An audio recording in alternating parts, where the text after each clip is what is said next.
செம்ம சூப்பரான சாரீஸ் கலெக்ஷன் நம்ம திருச்சி விருந்துல டெய்லி அப்டேட்டா பார்த்துக்கிட்டே இருக்கீங்க. ஹாய் ஃப்ரெண்ட்ஸ், அஸ்லாம் வலைக்கம், வெல்கம் டு திருச்சி விருந்து.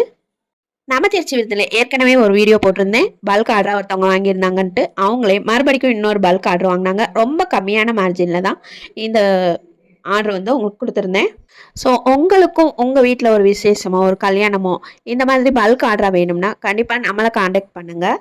கொஞ்ச நாளாவே என்கிட்ட சில பேர் என்ன பண்றாங்கன்னா, நிறைய கலெக்ஷன் கேட்குறாங்க. இதை அப்படி காட்டுங்க, அதை அப்படி காட்டுங்க, இந்த மாதிரி காட்டுங்க அப்படின்னு சொல்றாங்க. நானும் சொல்லிட்டேன், அவங்க குரூப்ல எப்படி போடுறாங்களோ அதை மட்டும் தான் நான் காட்ட முடியும். கடைக்காரவங்கள்ட்ட போய் இந்த மாதிரிலாம் காட்ட சொல்ல முடியாது. அதனால நீங்க எப்படி காட்டுறோமோ அதை பாருங்க அப்படின்னு சொன்னாலும் ரொம்ப ரிக்வஸ்டா கேட்குறாங்கன்னு சொல்லிட்டு நானும் சரி கடைக்காரவங்கள்ட்ட எல்லாம் சொல்லி அவங்களோட வீடியோ எடுத்து போட சொல்லிடுறேன். தயவு செஞ்சு இனிமே யாரும் இதை செய்ய வேணாம்.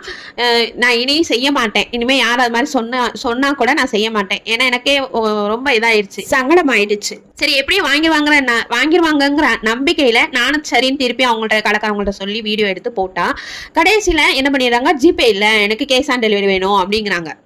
இதை நான் முன்னாடியே தெளிவாக சொல்லிட்டேன். இருந்தாலும் இன்னைக்கு இப்போ சொல்கிறேன், நம்ம கிட்ட சிஓடி கிடையவே கிடையாது. ஆன்லைன் பேமெண்ட் மட்டும்தான். உங்களால் ஆன்லைன் பேமெண்ட் பண்ண முடியும்னா கண்டிப்பாக வாங்குங்க.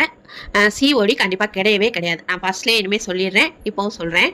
ஒருத்தங்களுக்கு பார்சல் ரெடி ஆயிடுச்சுன்னா கண்டிப்பாக அவங்களுக்கு போய் சேர்ற வரை நான் அதை பார்த்துக்கிட்டே இருந்து அவங்களுக்கு வந்துடுச்சா அப்படின்னு நாங்கள் கேட்டுக்கிட்டே இருப்பேன். அதை இதுவரை யாருமே எதுவுமே சொன்னதே இல்லை. ஒரே ஒரு சிஸ்டர் மட்டும் ரொம்ப இதாக சொல்லியிருந்தாங்க. எனக்கு ரொம்ப சந்தோஷமா இருந்துச்சு. இதுவரை யாரும் இதை கவனிச்சு நம்மளை கேட்டதில்லை அப்படின்ட்டு நானும் கேட்கணும்னு எதிர்பார்க்கவும் இல்லை. இருந்தாலும் இவங்க கேட்டதுக்காக ரொம்ப சந்தோஷப்படுறேன். ரொம்ப நன்றி சொல்லிக்கிட்டேன் அவங்களுக்கு. நான் ரொம்ப கோவமாக பேசுகிற மாதிரி தெரிஞ்சிருக்கலாம், அது அப்படி இல்லை. வீடியோக்குள்ளே என்னோட இதை கருத்தை சொல்லிடணும் காரணத்துக்காக பாஸ்ட் மூவிங்கில் வச்சுருக்கேன். அதனால தான் அப்படி இருக்குது. ஸோ தொடர்ந்து நம்ம சேனலை வாட்ச் பண்ணிக்கிட்டே இருங்க, ஃபாலோ பண்ணுங்கள். அஸ்ஸலாமு அலைக்கும்.